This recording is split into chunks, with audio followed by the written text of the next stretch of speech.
परम पूज्य गुरुदेव परम वंदनीय माता जी सूक्ष्म रूप से विद्यमान है। नमन करता हूँ दोस्तों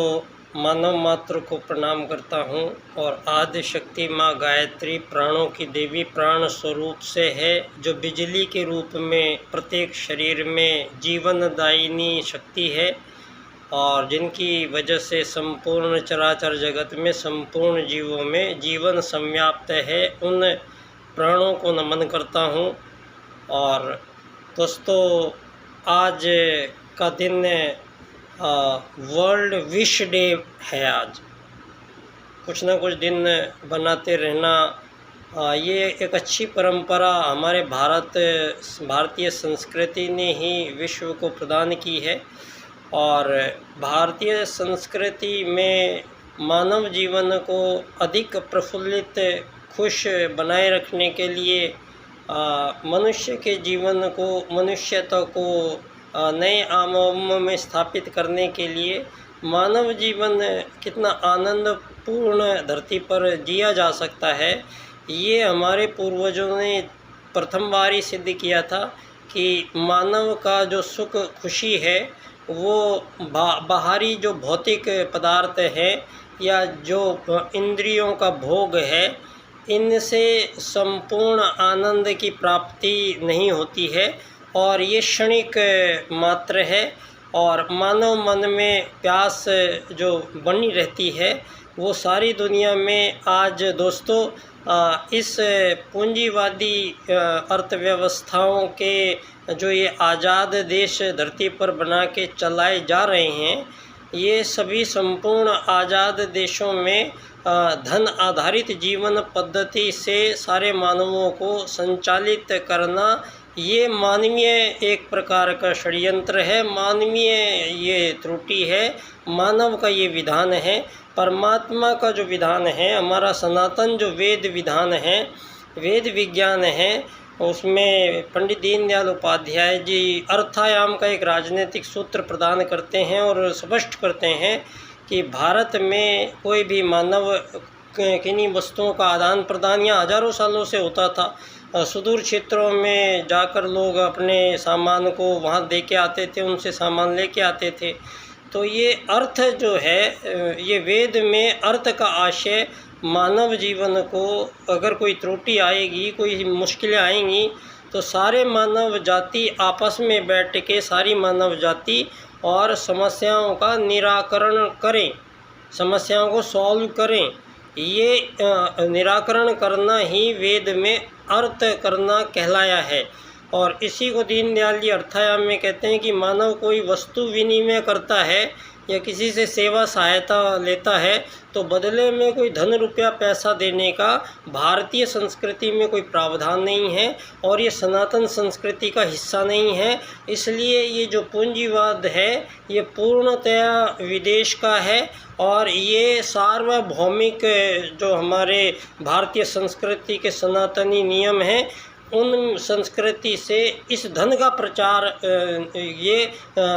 भारत का क्षेत्र नहीं था। ये षड्यंत्र पूरा का पूरा पश्चिम का देन है और इस अमीर गरीब को पैदा करना इस धन आधारित जीवन पद्धति का मूल लक्ष्य था। और मानवों के बीच कृत्रिम रूप से ऐसे जीवन पद्धति का निर्माण करना जहां मानव धरती पे आने से पहले ही पैदा होते ही उसको गरीब अमीर का टाइटल दे दिया जाता है और मानव आते चले गए और गलतियां करते चले गए, होती चली गई। तो आज मैं इस संसार का जो विश डे है, मैं आज परम पूज्य गुरुदेव को साक्षी मान के और ये विश करता हूँ। मैं सारी मानव जाति जो 7.5 अरब लोग धरती पर रहते हैं, मैं वर्ल्ड विश डे पर आज सब ये विश मांगता हूँ परम पूज्य गुरुदेव से कि सारी धरती के मानवों को जो प्राचीनतम काल से ही आत्मत सर्वभूतेषु वसुदेव कुटुंबकम के सिद्धांतों से जो मानव जीवन को यहाँ योग मार्ग के माध्यम से मानव जीवन की संपूर्णताओं के साथ धर्म अर्थ काम मोक्ष की प्राप्ति कराते हुए मानव जीवन की महत्वपूर्ण जो जीवन काल है उसको वैज्ञानिक रूप से उसका निर्धारण करते हुए ब्रह्मचर्य, गृहस्थ, वानप्रस्थ, संन्यास के माध्यम से मानव जीवन को बहुत ही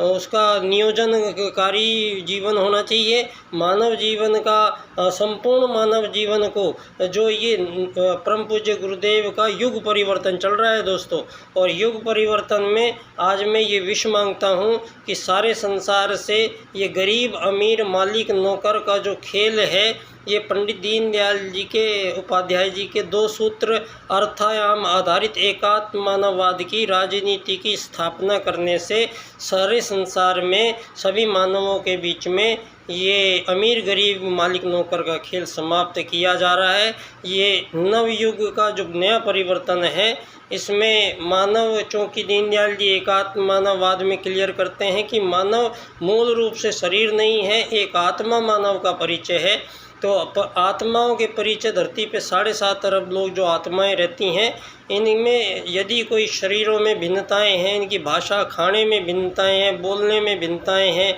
इनके रहने सहने में भिन्नताएं हैं, तो उन सब से सरोकार नहीं है। सरोकार है मानव जीवन के जीवन काल को